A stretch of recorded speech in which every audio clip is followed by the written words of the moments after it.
Kamel Zouavi. Comment avez-vous trouvé cette 7e édition? Mais bonjour, vraiment j'ai trouvé une belle semaine, un grand moment de plaisir.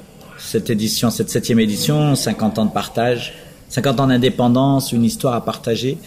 J'ai trouvé ça très ouvert, j'ai trouvé ça avec des conteurs qui ont amené des couleurs. Chacun a amené sa couleur de conte, avec une population qui s'est associée à l'événement, avec des gens qui ont compté avec le cœur. Tout ce que j'aime, quoi. Vraiment, cette édition 2013 m'a beaucoup plu, vraiment. Vous êtes venu ici en Algérie, à Oran, en qualité non seulement de conteur, mais aussi de formateur. Que pouvez-vous nous dire sur cette... Alors en effet, on m'a demandé de revenir cette année, ce qui m'a honoré vraiment. Zoubida Kouti et Jamila de l'association Le Petit Lecteur m'ont demandé si j'étais disponible pour être présent à cette édition. Et bien entendu, je ne pouvais pas dire non. C'est pour moi un honneur, notamment parce que je suis algérien, mais aussi parce que ce qui se fait ici est vraiment quelque chose de remarquable.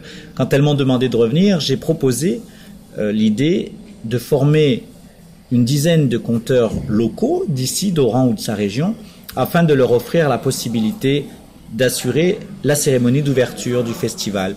Et je suis venu en février, j'ai fait une tournée en Algérie et j'en ai profité pour travailler 10 heures avec un groupe d'Oranais.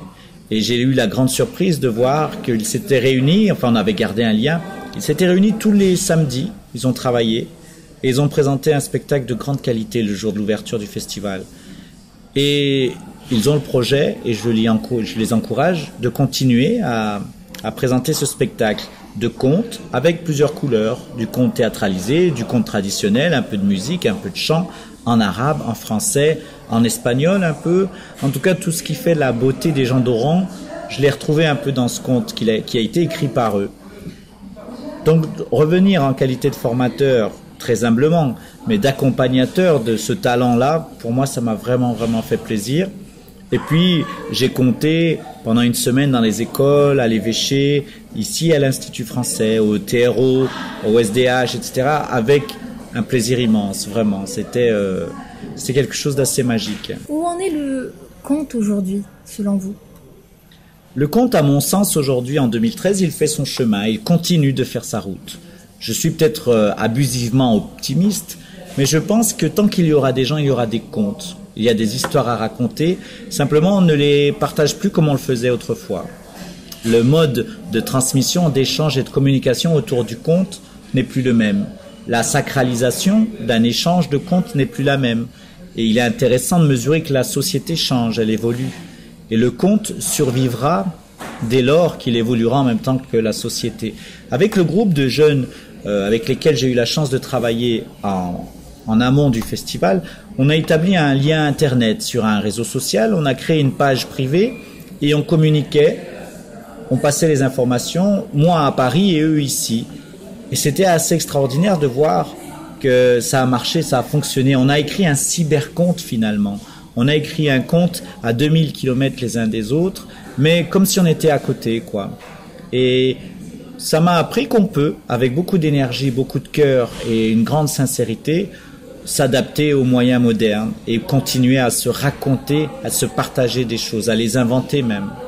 Ici, il y a dans les énergies, il y a dans la manière peut-être un peu délicate parfois, mais si rare d'organiser les choses, qu'il y a une sincérité qui est une nourriture extraordinaire. C'est un sofa, c'est un gâteau, c'est du miel ce que l'on vit dans ce festival. Un plaisir. Un bonheur. Un bonheur parce qu'après nous on continue nos chemins. Et quand on va ailleurs avec ce qu'on a vécu ici, on se sent un peu plus riche. Il faut rendre aux gens, le plus globalement possible, rendre aux gens cette idée que le conte leur appartient. Le conte, c'est eux. Le conte, c'est pas quelque chose dans un livre, dans un cahier ou dans un bureau ou dans une élite. Le conte, c'est les gens.